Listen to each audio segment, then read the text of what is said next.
আমি 20 বছর ব্যায়াম করলেও এই ডানের দাঁড়ি শিশু। ওই বড়ি মড়ি দিয়ে কোথায় গেছে, এখন আর বড়িতে কাজ হয় না। ও মেয়ে, কার কি কাম? এটা কি কাজ? ঘরে দেখেন, এই যে বডি আছে, আমার নাম সাইবেস্টারে হতাই রাখতে পারবো। আমি কি মনে করছেন? আমি যে আপনি যদি খাইয়ে বডি বানাইছি, আমি যে আইটিন খাইয়ে বডি বানাইছি, হ্যাঁ আপনি জানেন নি, উঠতে জায়গায় গেলে নাই করবেন।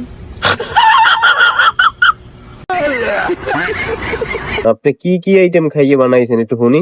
চুরু, সেমাই, ব্রয়লার ডিম, সাথে এলার্জি বিস্কুট। অ্যালার্জি বিস্কুটও খাইছেন? রাওয়ার বস্তু খাইছি। কি গোস্ত? রাওয়ার যে বডি বানাইছি, আমি 20 বছর ব্যায়াম করলেও এই ডানের দাঁড়ি শিশু।